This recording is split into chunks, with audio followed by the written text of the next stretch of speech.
So welcome back. My guest tonight is Her Excellency Harriet Thompson. She is the British High Commissioner to Ghana, and she's been in the position since June 2021. And in July 2025, it's time to say goodbye. Welcome to the show. Thank you so much for having me. 4 years have flown. They have really flown. Gosh.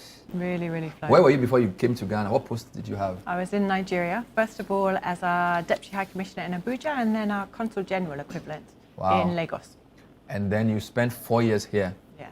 Did you know, had you come to Ghana before your entry in 2021? I did. I came on a holiday with my family and my parents. Okay. And we loved it. We really enjoyed it. So when I saw that this job was becoming available, this was top of my list. I always ask people what sense they had of Ghana before they came in, and then the sense they have as they stay in. Yeah. So what did you think of Ghana before you came in? And when having spent 4 years here, what has that changed? Ghana has a fantastic reputation overseas. And a lot of that has been borne out, but perhaps more so. So Ghanaians have a reputation for being very warm, very welcoming, very proud of their rich traditions and culture, and that all in spades. I didn't know there were elephants in Ghana before I came here. I didn't know there were so many historic buildings to do with the slave trade, but to do with Ghana's pre-colonial history. Yeah. I knew the relationship between the UK and Ghana was warm, yeah, but I didn't appreciate the depth and the breadth of that relationship. Were you surprised the number of Ghanaians who supported English football teams? That was a surprise. That was a surprise. I'm glad to say I've met a few Liverpool supporters. Correct. But the North London clubs, I think, are winning so far. Yes. And also the fact that it's probably easier to watch English Premier League games in Ghana than it is to watch in terms of on television, than to get to even watch it in the UK. Yeah. Did you know that? Yeah, I think that's right. Yeah, I think it's probably easier to watch English Premier League games on TV in Ghana than it is to watch Ghanaian football on TV in Ghana. Yes. And also your football and your broadcaster are probably more popular than your government. Yeah. I don't know whether I've said that correctly. They're very well respected around the world. Does that sound right to say this? That, of course, you're a diplomat, so because a lot of people will say to you that their first outlook globally, especially in the 80s and the 90s, was the BBC in terms of coverage of Africa and even how they perceive the UK. It's actually through your national broadcaster and then now through your football. Yeah, well, the BBC has for a long time played a very important role. Yeah. It still does today. When I go anywhere with our driver, the only channel he listens to on the radio is the BBC World Service. Wow. So that's how he gets the vast majority of his information. And that's a really important position for the BBC to hold. It brings great responsibility. And we do see that challenged, pretty frequently, including recently, and that's the right way for it to be. So how long have you been a diplomat for? Well, I joined our diplomatic service while I was in Nigeria. Okay. Previously, I worked as a civil servant, working in various different UK government departments. Because I asked this to just get a sense of how the job has changed. For some who've done the job for like 2 or 3 decades, they will say to you that it's been, wow, so like chalk and cheese. Because now with all social media and the way things move quickly, it's a different ball game to even just stay on top of what's happening compared to say like 25, 30 years ago. But you joined fairly recently, so I'm not sure if you have that long. Well, I think still I can talk about how it's changed. Yeah. And because some of those changes have impacted, the world at large, not just diplomats. Yeah. So communications is one of the key things. Yeah. In days gone by, people would have to wait to receive a letter from their headquarters for instructions or to share information or to keep in touch what's going on in the UK. And obviously with email, with Teams, with WhatsApp calls, all the rest of it, that's completely different. So our relationship with our headquarters while we're overseas is very different. Our relationship with our hosts is very different as well, partly because similarly governments aren't they're not the holder of all the information in the way that perhaps they once were. They're also not the sole lead actor in a country in perhaps the way that they once were. The power of civil society, and we see that in spades in Ghana, the importance of journalism, the importance of a free, fair, responsible press when we see social media and these various sources of information much of it sadly incorrect, deliberately or otherwise. Yeah. Those things are all big changes for the world of diplomacy, but more widely too. So with leaders now directly tweeting, I'm not Yeah. sure, does your job allow you to do regular social media posts personally? Well, I sort of feel like I don't have an entirely personal life as a High Commissioner. I'm never off duty, so my posts tend to be professional. Okay. But it's very hard to separate the professional and the personal. So there are personal bits thrown in there. I suppose my barrier is no photos of my kids. Yeah, even for we in the media, some of us do that as well. What always fascinates me when I speak to diplomats is the difference in our jobs. Because my job, you have airtime to fill on radio with words. But it seems as if a lot of your job has to do with being economical with words. No, that's the wrong word. Being less generous. So it's always difficult because I suspect that long answers aren't good. I think the received wisdom in my organisation, at least, I won't speak for other diplomatic services, is that the more you speak, the more likely you are to cloud the point that you want to land. The more you speak, the more likely you are to cloud the point you want to If I land. say to you, Bernard, I like you. Okay. That's a very clear message. Yes. If I say to you, Bernard, last week we did this, and then before that we did this, and over the years I've built up this relationship, and I like you, and I hope that in the future, then that clear message, I like you, is lost in all of the sound. That's an interesting thought.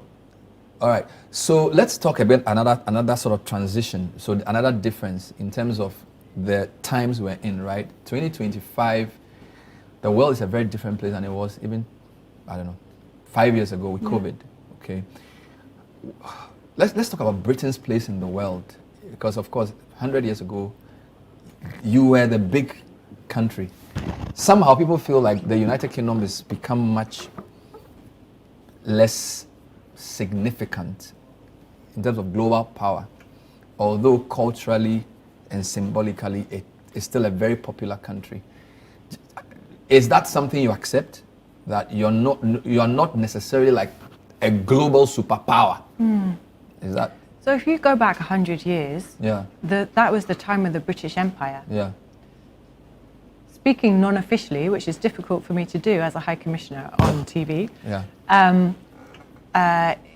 it's right that the world has moved on from that. Okay. It's obviously right that Ghana is an independent country, not a colony of the UK. Yeah. And of course, that changes the UK's position in the world, and it's right that that change has happened. But the UK remains a very active leader in the world. I think, importantly, in a more respectful way. So there is not this sense now that the UK needs to dominate. The UK needs to try to be the leader. The UK wants to work in partnership, and we see that really clearly in the way that our relationship with Ghana has changed over the years. You know, go back to 1957 when Ghana was getting independence to today. When today, as I move on from Ghana, I see this very forward-looking, very modern partnership where we are working together on areas of mutual benefit for each other. And for me, that's a really positive change. Is there also less interest from your country's perspective, from both citizens and possibly from politicians, of what happens outside? And I'm asking this because not only have we seen certain types of governments come into power in the Western world, we've also seen policies that have been more, look, let's fix our problems first, and let's not extend our resources too much to the outside. So there seems to be this idea that, look, we're already having our own problems. So both from the citizens, in the way they vote and the kind of people they vote for, and also even in some of the politics, there seems to be this pullback. Am I correct? Generally for Western countries, generally. I think the idea that a country, any country, can solve its problems by looking domestically is for the birds. We're no longer in that world.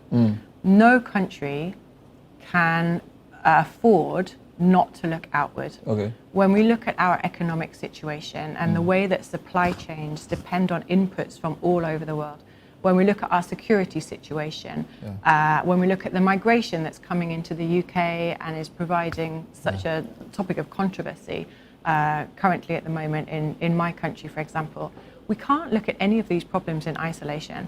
We know that for the global economy to grow, each country's economy needs to grow. So for the UK, my government's top priority is economic growth. For us to realise that economic growth, we need for the global economy to grow. Yeah. So we can't isolate domestic problems from the international picture. But you agree that even with things like Brexit, there seems to be some less tolerance for outside issues among voters? I think there is a real focus on people's own daily lives at a time when, particularly due to the pandemic, countries around the world have felt that economic impact and still feel the economic impact. And that translates into families' own spending, what they are able to put on the table, the roof over their heads and so on.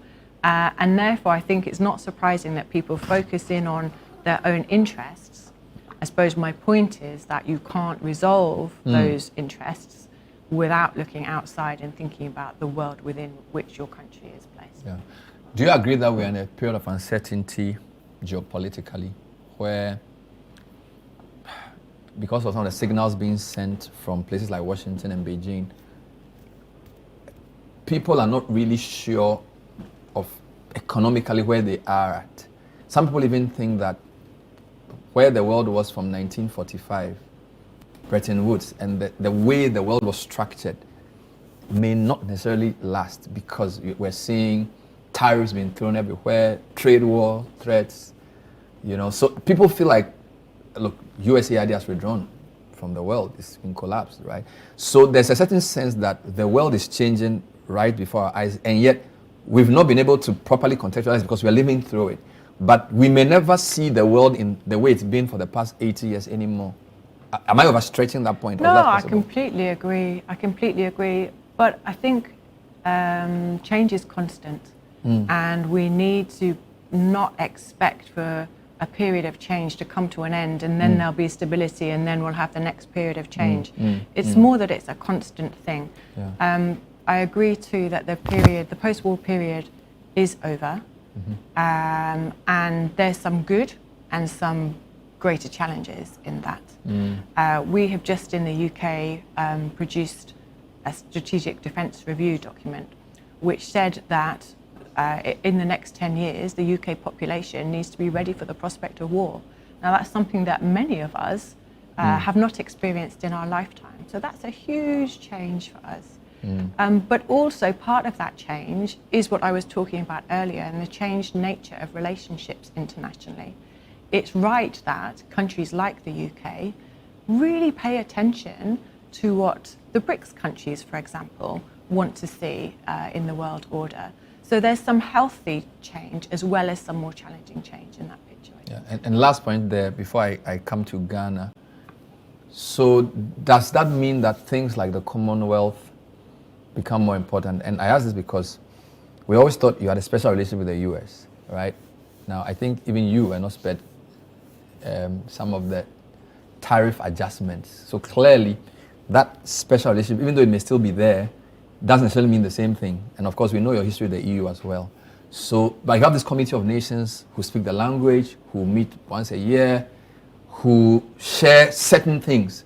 So are you now saying, look, maybe we need to take the Commonwealth a bit more seriously, not just as a place to speak nice English, but probably as a vehicle for something different? I'm not sure.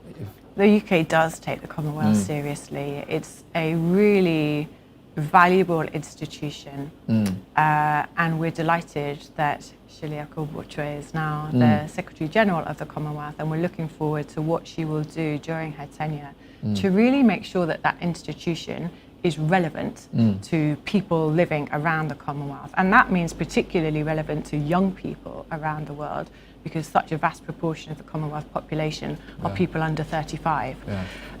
In today's world, I think we need to be much more agile. All countries need to be more agile in the partnerships that they hold. So it's not, for example, UK as part of G7. Yeah. Yes, we are part of G7, and that's a very valuable set of relationships for us. Yes, we have a special relationship with the US, and that endures. Yes, we have an important but different relationship with the EU. But across different issues, we'll want to form different alliances. And I think we saw that when we worked with Ghana on the UN Security Council, for example. The range of different voices coming together and recognizing that on different issues, you can have a different set of partners who work together, make faster progress, for example, where their interests are aligned. I think that's the way the world is going. Relating this to West Africa, we noticed that some of the countries that have gone out of ECOWAS, where you can say generally there's less stability, also tend to have a lot of their young people feel aggrieved by their former colonial power. That seems to be a trend. Mali, Burkina Faso, Niger, and that whole area. That doesn't seem to have happened in the English-speaking countries, though. So is it because the way you relate with countries that you used to have that relationship is different? Because we don't see the same level of, how shall I say, there's a lot of anti-French feeling among young Francophone West Africans. That doesn't necessarily seem to be happening in Kenya or Ghana or even, I don't know, Nigeria. Is that a proper assessment of the situation? So rather than try to talk about another country's set of relationships, let me focus on the UK side of things. Yeah. So we have developed this relationship of respect that I've talked about previously. We respect Ghana, Nigeria, other countries as independent partners, and we recognize that we are one of their partners amongst many. And we endeavor to support those countries without interfering in those countries and in the path that those countries choose to take. So when I arrived, first of all, in Nigeria 8 years ago, I was touched by the warmth in that relationship. And that has only been emphasized in my time here in Ghana. And I've been reflecting with my team over particularly the last couple of weeks as I move towards my departure. I've been involved in some of the celebrations, the anniversaries, particularly last year, around the sacking of Kumasi, or the return of the Asantehene Prempeh II from the Seychelles, where he was put in exile by the British colonials at the time. And the fact that we can be together commemorating these important anniversaries that actually commemorate a really difficult time in our relationship. And yet today we have this modern, future-focused partnership of equals, lots of two-way learning.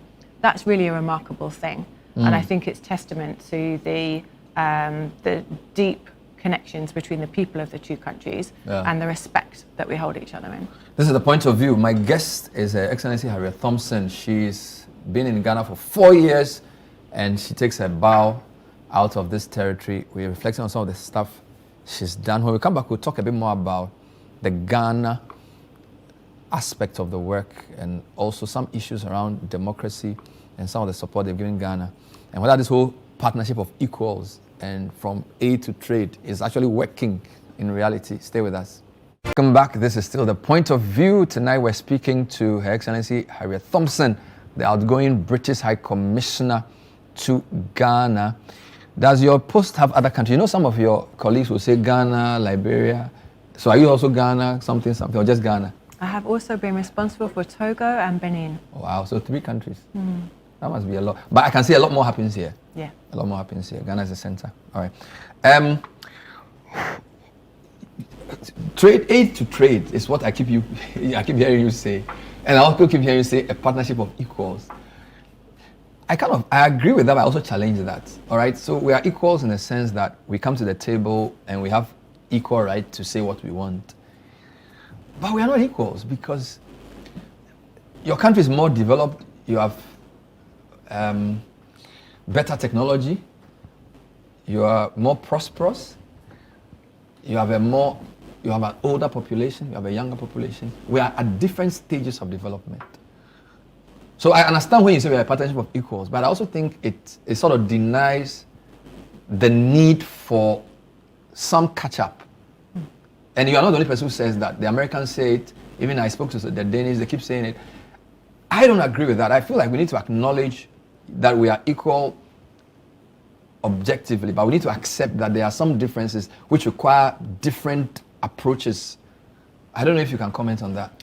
Yeah, so I think when we talk about partnership of equals, we're talking about the need for mutual respect. Yeah. And that has not always been present when we have talked about development relationships in the past. Now, I'm not talking about a universal truth by any stretch, but when you have the idea of a donor and recipient partnership, then that implies that one person is on the receiving end of something that somebody else is doing. That's not a healthy partnership. In order to really make progress together, I think, there need to be shared objectives. There needs to be learning genuinely in both directions. You cannot come from outside and say, well, the best way to do this is that.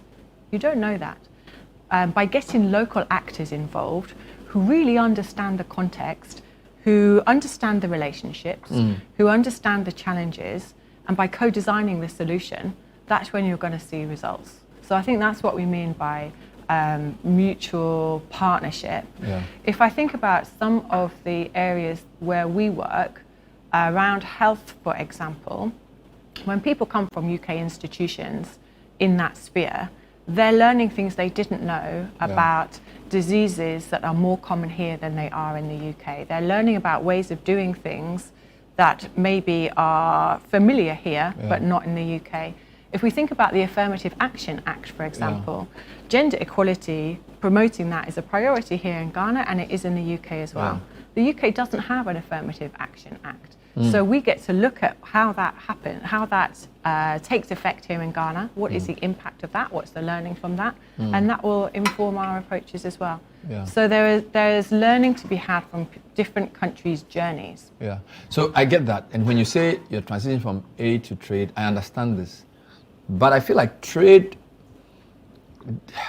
has to be qualified, right? Because the way the structure is that generally we will sell raw things and you will sell value-added things. Now, that is not sustainable because we have to have things we also add value to so we can make more money, employ more people. And to do that, we need better technology and better finance, right? But I'm not sure if it's from our government side or the way the thing is structured. There seems to be a lot of that still going on, where you export, whether it's cocoa beans or cocoa powder, cocoa whatever paste, and then you buy the chocolate from the UK or France or wherever. So those structures haven't changed much, so I don't know if you're moving from aid to trade. It's frustrating because then you're still selling stuff, but you're not changing, you're not transforming. And perhaps that frustration is a sign that we need to do things differently. We've had this system in place for decades, and yet still Ghana is primarily exporting unprocessed products without the value addition. Yeah. So if I think about what we're now doing in that space, yes, there are ODA programs.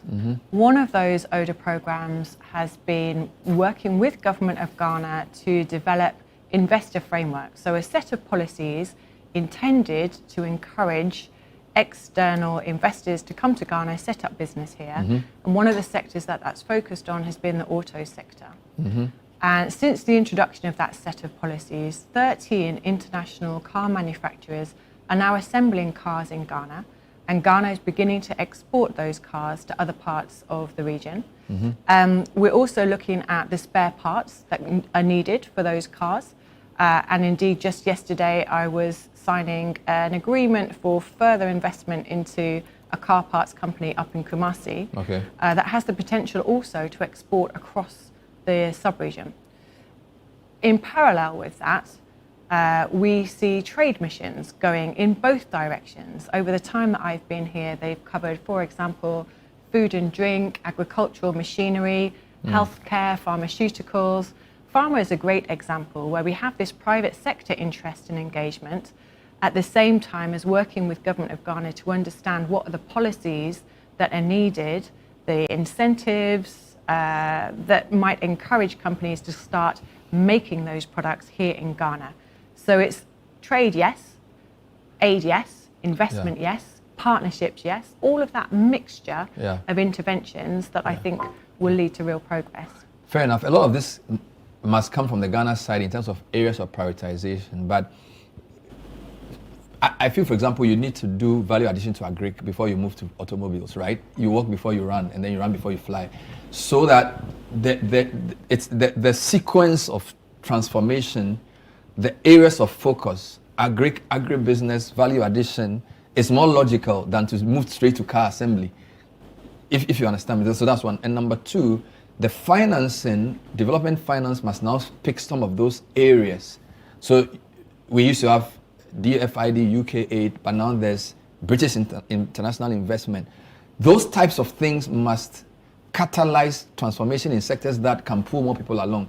Are there any examples of stuff like this? Is that your area of focus? Just talk to me about whether you're doing things that can add value in that sense. Yeah, absolutely. So first of all, to take that question about, do you need to do agri-processing first? Yes. I don't think it needs to necessarily follow that sequence. Okay. You have a lot of people in Ghana whose jobs depend on agriculture. Correct. And so yes, it makes sense for there to be value addition and increased exports, well, first of all, reduced imports in that sector. Yes.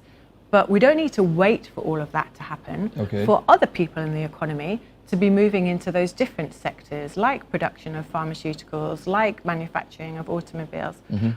So Ghana's industrialization path will not look like other countries' industrialization paths. So the fact that a set of countries went in that sequence does not mean that Ghana's also needs to. And then what are we doing with our development investment? So the investment that I talked about yesterday into this car parts manufacturer up in Kumasi, that came from British International Investments. So we've got the investment coming in on one side alongside the ODA program that's about technical assistance and policy development on the other side. It's also true in garments and textiles, where British Investment International have invested in Ghanaian garment companies. We also see the British private sector taking part too. So for example, I visited a factory that is exporting school trousers to a popular supermarket chain in the UK. So, you know, maybe my son is going to school wearing school trousers that were made in Ghana. So we've got the ODA program that's helping to create the policy framework, bringing in the technical assistance. We've got development investment coming from BII, and we've got the British private sector playing a role as well. So on the BII side, do they come with a long-term mindset? Is it development finance, or are they looking for the same returns as regular? Because we need to see how the financing goes to promote this. So just talk to me a bit about how that works. So look, there's no point in BII financing projects that would get financing anyway. Correct. They need not to crowd out the private sector. They need to unlock the private sector. So part of BII's approach is about de-risking investments. Correct. So that they can attract cheaper private finance from others, and that makes the company the investment viable. Recently, well, a couple of years ago now, BII launched its first ever dedicated SME fund. Correct. So this recognized that their normal transaction level was a bit too high for this market. And so they trialed this SME fund. It's called Ghana Investment Partners. And over the last couple of years, we've seen them investing in, I mean, by definition, small and medium enterprises, looking at things like services, for example. Also looking in some of the sectors that I've mentioned previously around agriculture, around health, and so on. So that's about BII recognizing it needs to adapt its model in order to suit the market and and enable further projects to go ahead. BII works in partnership, yes, with other development finance instruments, but also with private finance here in Ghana. So when we talk of economic diplomacy and you have these trade or Ghana-UK kind of meetings, is it to bring British business here, and do you advise them on which sectors are necessary, or is it to take Ghanaian business there? I just want to understand how those things work and whether there's a way of measuring the success. Yeah. So our ambition is both to, is to increase the UK-Ghana economic partnership, right? Okay. So partly that's about trade, and that's very much in two directions. I'm pleased that even after the difficult economic years that we've all seen around the world since the pandemic, UK-Ghana trade has grown. It now stands at £1.5 billion. Actually, the vast majority, well, not the vast majority, over half of that is Ghanaian exports into the UK. Now, admittedly, a lot of that is from gold and oil, but other sectors are growing too, including agriculture and other things. Remind me of your question. Yes, so how are you measuring? So you said 1.5 billion, so you are measuring it financially. Do you also have any ways of measuring the growth of that in terms of maybe 200 companies were formed within the past 5 years? Yeah. That kind of thing. And you asked about the aim of our economic dialogue, commercial dialogue. Yes. So partly it's about increasing trade. Correct. It's about raising awareness of the Trade Partnership Agreement, which gives duty-free and quota-free access to the UK market for all goods coming from Ghana other than arms and ammunition. Correct. But it also allows Ghanaians to import, for example, farm machinery or other farm agricultural inputs duty-free. So there's the trade aspect to it. There is the business environment aspect to it as well. And here, the interests of UK companies are very much aligned often with the interests of Ghanaian companies. Things that improve the business environment for Ghanaian companies also improve the business environment for British companies. And it's about getting things through the ports, it's about the relationship with the GRA, it's about corruption that businesses might encounter. So a range of issues that form market barriers, form business barriers. And it's also about commercial deals. You mentioned my predecessor earlier, and he was lucky enough to be here during a period of real boom in that commercial sector. That's been different in my time here because of Ghana's debt levels, because of the economic situation in both of our countries, frankly. But still, there's real appetite from British companies to do business in Ghana. And one of the things that that regular dialogue has done has been to keep us focused on those important deals and to help see some of them through. In terms of security, how do you see the sub-region? And I think Ghana likes to see itself as a haven of stability within a relatively concerning sub-region. Is that view correct from the perspective you come from? Yeah, so look, we also see Ghana as a haven of stability in what has to be seen as a troubled region, right? One of the changes that has happened during my tenure has been the growth of the security pillar of our relationship. And that has really been led by the Ghana as they see the challenges, particularly on their northern border, increase. Then obviously security goes up their priority list, and so it comes up the list of our bilateral priorities. We do see Ghana as a beacon of stability, and it's something that we prize very highly. It's been notable to see President Mahama's very deliberate outreach to those countries that have left ECOWAS and that are experiencing extreme violence from jihadist groups. And we've also seen, under Ghana's previous government, them take a lead in the region through the ARA Initiative, for example. So trying to bring countries together out of a recognition that this region is deeply connected. When it comes to the economy, when it comes to security, these countries are connected.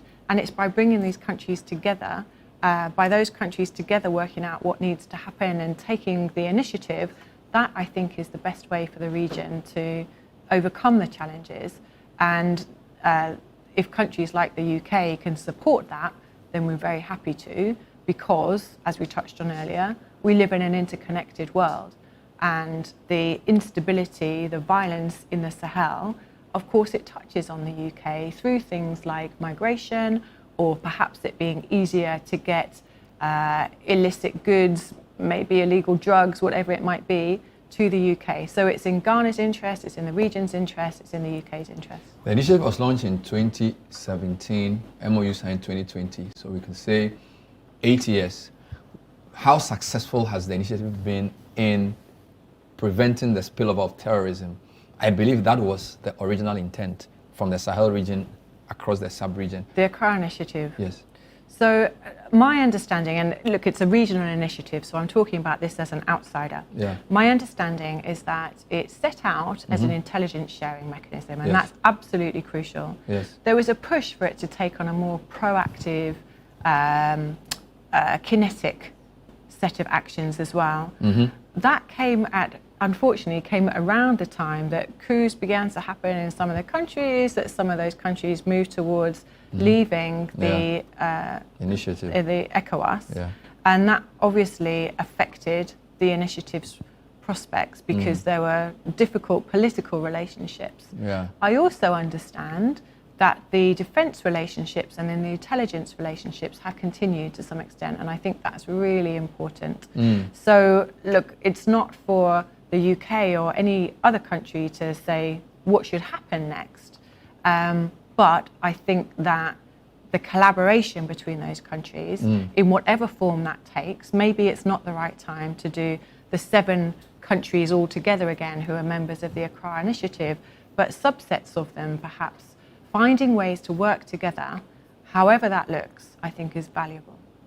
Point of view is still talking to the outgoing British High Commissioner to Ghana, Excellency Harriet Thompson. We're discussing many things. Now we're looking internally. When we come back, we'll talk about reflections on democracy as she exits. Where is she going next? Stay with us. We're still here on the Point of View talking to Harriet Thompson, who is the British High Commissioner to Ghana, on her way out. Now, I don't know if this is correct, but in the past month and a half, I've had to chat with at least 4 Western ambassadors, either on their way out or have left. The American ambassador, the Danish ambassador, the German ambassador was on his way out last week.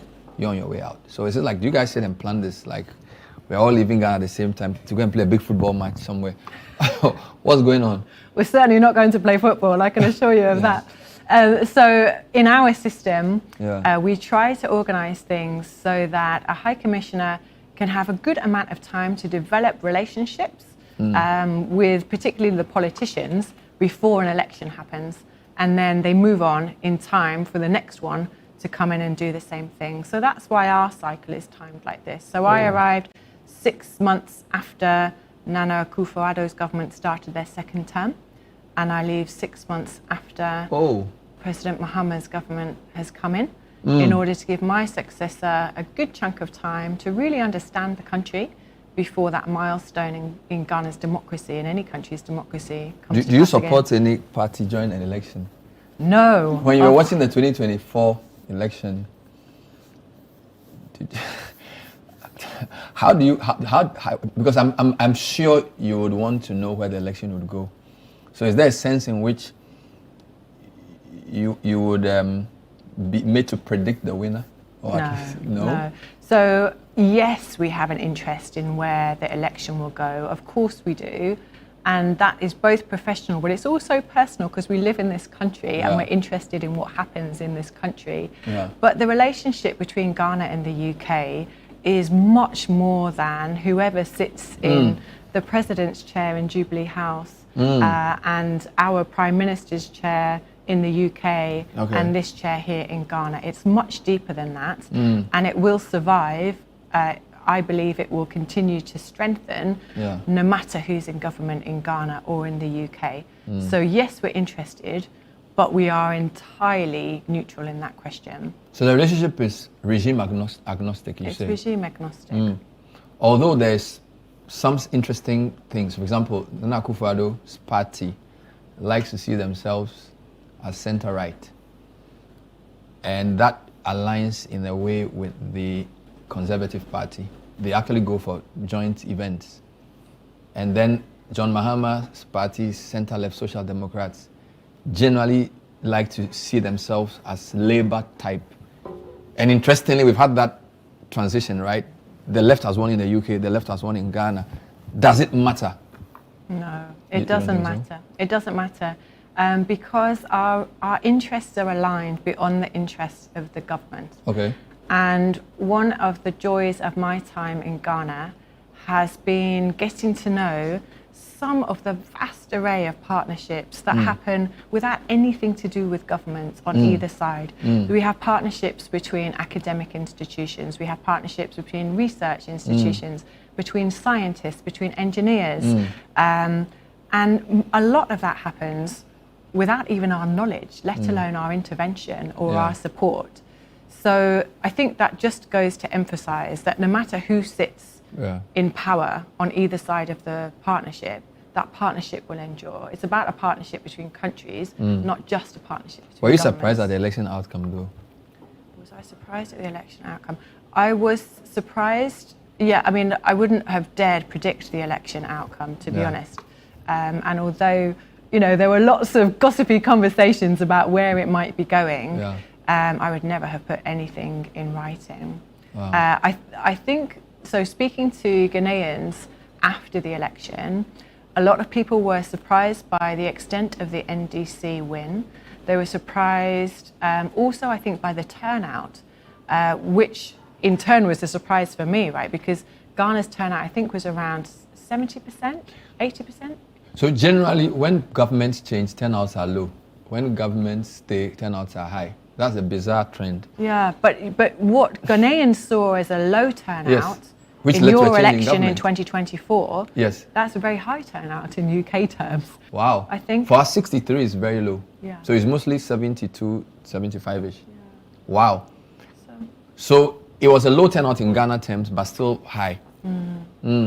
Just last point on elections. You've had so many elections in your country now. I mean, how many prime ministers have you had in the past?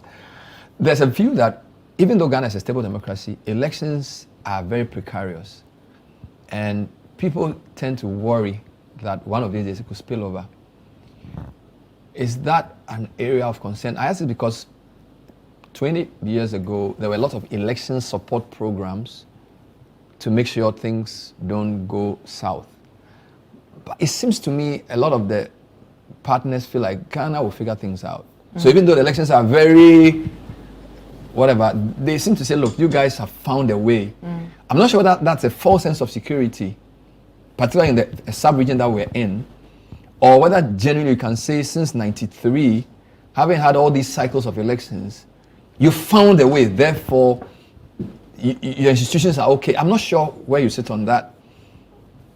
I don't know. So not only in the run-up to and around the election period, but throughout my time in Ghana, my visits around the country, Ghana's commitment to democracy is very clear to me, and the depth of that commitment is very clear to me. It's a very politically aware country, a very politically aware population. You go to a small village somewhere, and you'll see the NPP office and the NDC office, and everybody knows, you know, who are the local representatives of their parties, etc. So that, it feels to me like democracy is just part of how Ghana does things these days. One of the things that surprised me around election time was just a couple of people talking about their worries around the extent of violence and looking at the examples of what's happened elsewhere in this sub-region. But I mean, Ghana's democracy is solid, and we see it strengthening. We see the institutions strengthening, and we see that commitment to you know, changing things through the ballot box rather than any But other there was a approach. concern, particularly during the last few years of the last government, that they were not very open to certain kinds of criticism. Protests were not allowed necessarily freely. I mean, young people were arrested for a protest they wanted to do to the Jubilee House. You remember some were detained. And this is particularly important because during your time here, you had tried to comment on Oliver Barker-Vormawor's the tribulations. I want a better word for that. The trials, whatever. And you had some serious backlash from the then IGP, right? So yes, people like Ghanaians want to vote, generally peaceful, but some people felt there was a bit of an intolerant streak within the previous administration, particularly in the second half of the second term. And the response your tweet got from the IGP, some people felt it was almost overboard, right? So I want you to answer the previous question with the context I've just painted. So answer the question about people's right to speak up. Yes. Within the context of that, the response to that tweet. No, democracy, freedom of speech, free media, because you are saying we are maturing as a people for democracy, but you've mentioned there's been violence, and the government, at least the previous government, was accused of being very intolerant to certain kinds of dissent. So that puts your answer in a bit of contention. I mean, there were those accusations, and we saw that particularly on social media, also in the mainstream media to an extent as well, I think, people complaining about that sense. What I would say is that Ghana's civil society is very strong. Ghana's media is very strong. We do see investigative journalists putting out some let's say some quite shocking reports that really catch people's attention and do lead to change as well. And that's absolutely crucial. In this era of misinformation and disinformation, deliberately manipulating, I'm not even going to say manipulating the facts because it's blatant untruths, a lot of it. It's so important to be clear on the facts and to have respected outlets that will tell people really what's going on. So that free press, free media is absolutely crucial. The vibrant civil society is absolutely crucial. These organisations, these institutions, they play at least as important a role in a country's democracy as, for example, the Electoral Commission or the National Peace Council or whatever it is. Finally, on that, did you what's your reflection on your Dampare issue? Did you feel you did the wrong thing in tweeting? Did you think you overreacted? I think that there was a message read into those few words. It was a very short tweet, a message read in there that was not intended. I had a very good relationship with Inspector General Police Dampare. I thought that he did a really important job during the elections, we were on very good terms. So that's water under the bridge, I'm pleased to say. I see. So you are still friends. We're still friends. Use that in there. What's been your best moment here? Oh gosh, that's a really difficult question. There have been so many. I think probably the one that touched me deeply on the professional level was taking part in the commemoration of the sacking of Kumasi in 2024, last year. Because it really made me think about the nature of our country's relationships. And the fact that that was about British soldiers wrecking this city and doing all they could to overcome the spirit of the Asante Nation. Not so long ago, 100 years is not so long ago. And yet I was invited to take part in that ceremony. I reflect on all of the work that my colleagues at the High Commission do with such a wide variety of Ghanaian partners. That was a very touching moment. Yeah. Congratulations. And wherever you're posted, good luck. Thank you. By the way, you're still in the service? I am. Okay. So who knows? You may come back one day. Harriet Thompson is the outgoing British High Commissioner to Ghana. We've been chatting to her on many things. And you can tell Ghana has made an impression. Long may it last. Thanks for watching tonight's edition of the show. We'll see you next time. Bye-bye.